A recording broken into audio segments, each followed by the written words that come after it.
नमस्कार मित्रांनो, मी सौरभ तुमच्यासारखाच एका सामान्य कुटुंबातील तिशीतील तरुण. गेल्या काही दिवसांपासून टी व्ही उघडला की युद्धाच्या बातम्या आणि मोबाईल उघडला की पोर्टफोलिओमध्ये दिसणारा लाल रंग. लाल रंग बघूनच काळजात धस्स होते ना. 15 मार्च 2026पर्यंतचा डाटा सांगतो की मार्केटमधून तब्बल 34 लाख कोटी रुपये गायब झाले आहेत. तुमच्या मनात सुद्धा विचार येत असेल ना, सौरभ गेल्या 2 वर्षात काहीच रिटर्न्स मिळाले नाहीत, मग SIP चालू ठेवून काय फायदा, बंद करून टाकूया. पण थांबा, आज मी तुम्हाला एका अशा व्यक्तीचा अभ्यास सांगणार आहे ज्याने मार्केटच्या या भयान वास्तवामागे दडलेली संधी शोधली आहे. हे विश्लेषण आहे सेबी नोंदणीकृत रिसर्च ॲनालिस्ट राहुल जैन यांचं. आज आपण त्यांच्या डेटाच्या आधारे समजून घेऊयात की पडत्या मार्केटमध्ये काही गुंतवणूकदार नक्की काय करण्याचा प्रयत्न करतात. राहुलजींनी एक जबरदस्त डेटा शेअर केला आहे. इकॉनॉमिक्स टाइम्सच्या नुसार मार्केट पडल्यामुळं व्हॅल्युएशनवर इतका मोठा परिणाम झाला आहे की BSE 500मधील 51.6% कंपन्यांचे भाव आता गेल्या 30 वर्षातील सर्वात कमी पातळीला आहेत. इतकंच काय तर 39.8% कंपन्या तर गेल्या 10 वर्षाच्या निच्चांकी पातळीवर म्हणजे बॉटमला ट्रेड करत आहेत. आता सांगा, जर बाजारात आपण कांद्याचे भाव वाढले तर काय करतो? कांदे जर 300 रुपये किलो झाले तर आपण भाव वाढले थोडे कमी घेऊया म्हणतो, आणि तेच कांदे जर स्वस्त झाले तर आपण पोतं भरून आणतो. मग हेच लॉजिक शेअर्सच्या बाबतीत का वापरत नाही? काही गुंतवणूकदार मार्केट पडल्याकडे अशा दृष्टीनेच पाहतात की कमी किमतीत जास्त युनिट्स मिळणार, आणि ही एक गुंतवणुकीसाठी चांगली शक्यता असू शकते. म्हणजेच काहींसाठी मार्केट एकदम आकर्षक वाटू शकते. तुम्हाला वाटत असेल सौरभ हे फक्त बोलण्यापुरतं बरं आहे, पण प्रत्यक्षात काय? तर त्यासाठी राहुलजींनी एक मस्त उदाहरण दिले, ते म्हणजे कोविड काळातील. समजा 2020मध्ये कोविड आलाच नसता आणि मार्केट सरळ चाललं असतं, तर नोव्हेंबर 2017 ते 2020 या काळात जसं तुम्हाला 9.8% रिटर्न्स मिळाले तसंच तिथून पुढे मिळाले असते. पण प्रत्यक्षात काय झालं? कोविडमध्ये मार्केट 38% कोसळलं. ज्यांनी त्या पडझडीच्या काळात देखील आपली SIP सुरू ठेवली त्यांना मार्केट सावरल्यावर 13.1% रिटर्न्स मिळाले.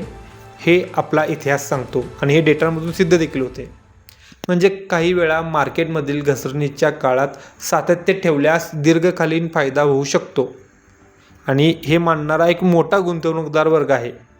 त्याचबरोबर इतिहास हे देखील सांगतो की मार्केट सावरण्यासाठी 3 महिने किंवा 2 वर्षे इतका कालावधी लागतो, पण मार्केट सावरतं हे नक्की. आता तुम्ही विचाराल, सौरभ पैसे लावायचे कुठे? तर सौरभ नाही तर राहुलजींनी 2 सोपे पर्याय दिले आहेत. एक म्हणजे निफ्टी 50 आणि दुसरी म्हणजे निफ्टी 500.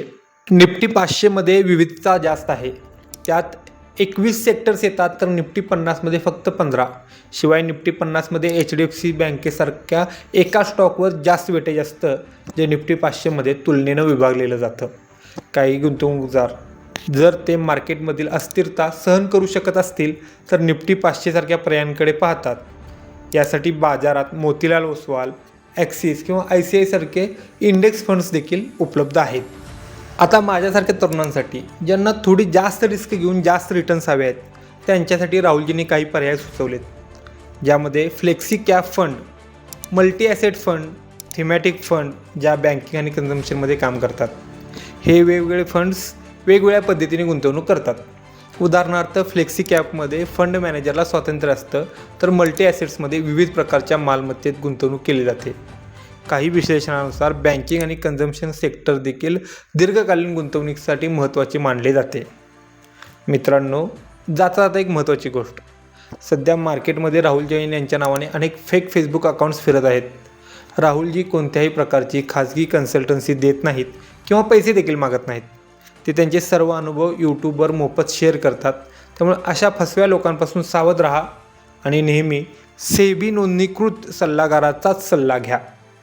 आणखी एक महत्त्वाची सूचना, मी सेबी रजिस्टर ॲडवायझर नाही. ही माहिती फक्त शिक्षणासाठी आणि तुमच्या माहितीत भर पडावी यासाठी होती. गुंतवणूक करण्यापूर्वी स्वतःचा अभ्यास करा आणि योग्य त्या गुंतवणूकदाराकडून सल्ला घ्या. तर मित्रांनो, मार्केटची ही घसरण पाहून घाबरू नका. हा वेळ SIP बंद करण्याची नाही तर शिस्तबद्ध राहण्याची आहे. तुम्हाला काय वाटतं, निफ्टी 50मध्ये गुंतवणूक करणं ह्या काळात बेस्ट ठरेल की निफ्टी 500मध्ये? मला कमेंट्समध्ये नक्की सांगा. हा व्हिडिओ आवडला असेल तर लाईक करा आणि तुमच्या मित्राला शेअर करा जो आता SIP बंद करायचा विचार करतोय. चॅनेलला सबस्क्राईब करायला विसरू नका. भेटूया पुढल्या व्हिडिओमध्ये. तोपर्यंत गुंतवणुकीचा प्रवास सुरू ठेवा आणि स्वतःची प्रगती घडवून घ्या. जय हिंद, जय महाराष्ट्र.